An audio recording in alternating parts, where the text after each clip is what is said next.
भवन में पहुंची जहां काले द्वीपों का बादशाह पड़ा हुआ था। उसने उसे इस बेदर्दी से मारना शुरू किया कि सारी इमारतें उसकी चीख पुकार और आर्तनाद से गूंजने लगी। वह चिल्ला चिल्ला कर हाथ रोकने और दया करने की प्रार्थना करता रहा, किंतु वह दुष्ट उसे बगैर 100 कोड़े मारे न रही। इसके बाद सदा की भांति उस पर खुरदरी कमली और उसके ऊपर जरी का भारी लबादा डालकर शोकागार में आई और बादशाह के सन्मुख, जिसे वह अपना प्रेमी समझी थी, बैठकर विरह व्यथा कहने लगी। वह बोली, प्रियतम, मैं कितनी अभागी हूँ कि तुझे प्राण प्राण से चाहती हूँ और तू है मुझसे तनिक भी प्रेम नहीं करता। मेरा दिन रात चैन हराम है। तू अपने कष्टों का कारण मुझे ही समझा करता है। यद्यपि मैंने तेरे लिए अपने पति पर कैसा अत्याचार और अन्याय किया है, फिर भी मेरा क्रोध शांत नहीं हुआ है और मैं चाहती हूँ कि उसे और कठोर दंड दूं, क्योंकि उसी अभागे ने तेरी ऐसी दशा की है। लेकिन तू तो मुझसे कुछ कहता ही नहीं, हमेशा होंठ से रहता है। शायद तू चाहता है कि अपनी चुप्पी से ही मुझे इतना व्यथित कर दे कि मैं तड़प कर मर जाऊँ। भगवान के लिए अधिक नहीं तो एक बात तो मुझसे कर ले कि मेरे दुखी मन को सांत्वना मिले।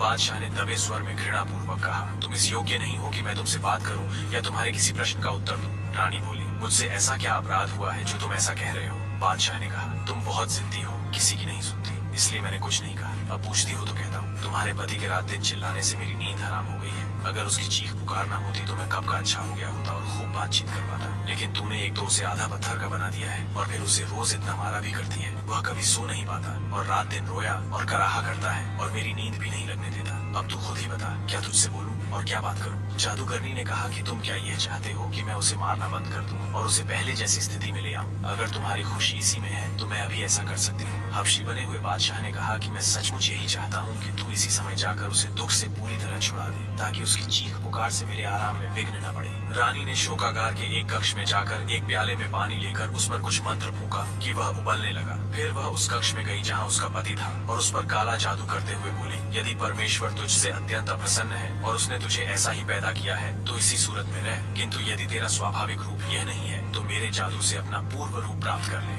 रानी के ये कहते ही वह बादशाह अपने असली रूप में आ गया और प्रसन्न होकर उठ खड़ा हुआ। रानी ने कहा कि तू खैरियत चाहता है तो फौरन यहाँ से भाग जा, फिर कभी यहाँ आया तो जान से मार दूंगी। वह बेचारा चुपचाप निकल गया और एक और इमारत में छुप कर देखने लगा कि क्या होता है। रानी वहाँ से फिर शोकागार में आई और हबशी बने हुए बादशाह से बोली कि जो तुम चाहते थे वह मैंने कर दिया, अब तुम उठ बैठो जिससे मुझे चैन मिले। बादशाह हबशियों जैसे स्वर में बोला, तुमने जो कुछ किया है उससे मुझे आराम तो मिला है, लेकिन पूरा आराम नहीं। तुम्हारा अत्याचार अभी पूरी तरह से दूर नहीं हुआ है और मेरा चैन अभी पूरा नहीं लौटा है। तुमने सारे नगर को उजाड़ रखा है और उसके निवासियों को मछली बना दिया है। हर रोज आधी रात को सारी मछलियाँ पानी से सिर निकाल निकाल कर हम दोनों को कोसा करती हैं। इसी कारण मैं निरोग नहीं हो पाता। तुम पहले शहर और उसके निवासियों को पहले जैसा बना दो, फिर मुझसे बात करो। ये करने के बाद तुम अपनी बाह का सहारा देकर मुझे उठाना। रानी इस बात पर भी तुरंत राजी हो गई। वह तालाब के किनारे गई और काले जादू के प्रभाव से तालाब में मौजूद मछलियों को वापस मनुष्य बना दिया और तालाब की जगह काले द्वीपों के बादशाह का नगर वापस बस गया। बादशाह के साथ आए दरबारी और अंगरक्षक जो उस समय तक वापस अपने नगर नहीं गए थे, इस प्रकार अपने को अपने देश से बहुत दूर एक बिल्कुल नए शहर में देखकर अत्यंत आश्चर्यचकित हुए। सब कुछ पहले जैसा बनाकर वह जादूगरनी फिर शोकागार में गई और हंसी खुशी से चहकते हुए कहने लगी कि प्यारे, तुम्हारी इच्छा अनुसार मैंने सब कुछ पहले जैसा ही कर दिया है ताकि तुम पूर्णतः स्वस्थ और निरोग हो जाओ। अब तुम उठो और मेरे हाथ में हाथ देकर चलो। बादशाह ने हबशियों के स्वर में कहा कि मेरे पास आओ। वह पास गई। बादशाह बोला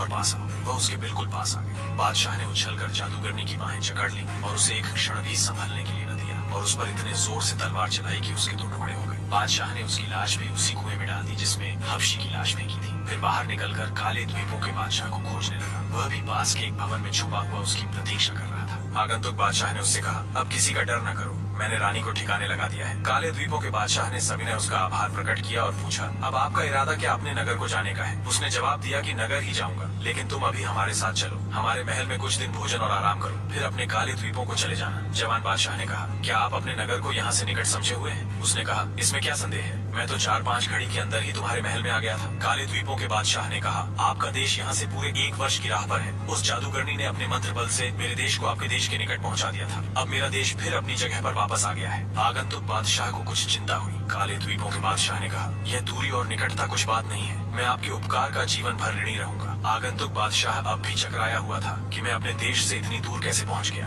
काले द्वीपों के बादशाह ने कहा कि आपको इतना आश्चर्य क्यों हो रहा है, आप तो उस स्त्री की जादू की शक्ति स्वयं ही देख चुके हैं। आगंतुक बादशाह ने कहा कि खैर, अगर दोनों देशों में इतनी दूरी है तो तुम मेरे देश न जाना चाहो तो न चलो, लेकिन मेरा कोई पुत्र नहीं है, इसलिए मैं चाहता हूँ कि मैं तुम्हें अपने देश का युवराज भी बना दूं, ताकि मेरे मरणोपरांत मेरे राज्य को भी तुम संभालो। काले द्वीपों के बादशाह ने यह स्वीकार कर लिया और 3 सप्ताह की तैयारी के बाद सेना और कोष का प्रबंध करके आगंतुक बादशाह के साथ उसकी राजधानी के लिए उसके साथ रवाना हुआ। जब उस बादशाह की राजधानी कुछ दिन की राह पर रह गई तो संदेश भेज दिए गए कि बादशाह का पुनरागमन हो रहा है। जब वो अपने नगर के निकट पहुंचा तो उसके सारे सरदार और दरबारी उसके स्वागत को नगर के बाहर आए और बादशाह की वापसी पर भगवान को धन्यवाद दिया और बादशाह को बताया कि राज्य में सब कुशल है। नगर में पहुंचने पर बादशाह का नगर निवासियों ने हार्दिक स्वागत किया। बादशाह ने पूरा हाल कहकर काले द्वीपों के बादशाह को अपना युवराज बनाने की घोषणा की और 2 दिन बाद उसे समारोह पूर्वक युवराज बना दिया। दरबारियों ने युवराज को भेंट दी। कुछ दिन बाद बादशाह और युवराज में मछुआरे को बुलाकर उसे अपार धन दिया। अगर कहानी आपको अच्छी लगी तो कहानी को लाइक करें और चैनल को सब्सक्राइब करें।